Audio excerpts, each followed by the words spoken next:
Iya, pemirsa, setelah bekerja di rumah, kini ASN di Pemkab Buleleng akan mulai bekerja normal pada 5 Juni mendatang.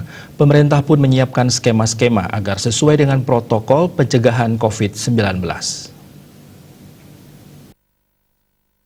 Skema ini nantinya akan ditindaklanjuti melalui edaran Bupati Buleleng pada 2 skema yang dijalankan, yakni skema Work from Home atau WFH dan Work from Office atau WFO. Sekretaris Daerah Buleleng Gede Suyasa menjelaskan nantinya para kepala OPD yang akan menentukan aparatur yang mana saja boleh WFO dan aparatur mana saja yang boleh menjalankan WFH. Mengingat situasi yang kini belum normal dan tidak memungkinkan untuk berkumpulnya orang atau pegawai dalam jumlah banyak.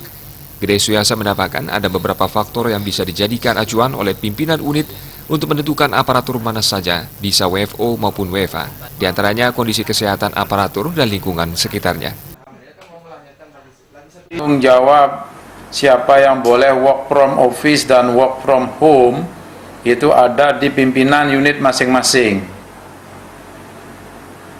Siapapun nanti yang ditugaskan harus di rumah ya di rumah kerja. Kalau yang di kantor kerja. Itu memperhitungkan berbagai faktor. Salah satunya adalah kondisi kesehatan yang bersangkutan.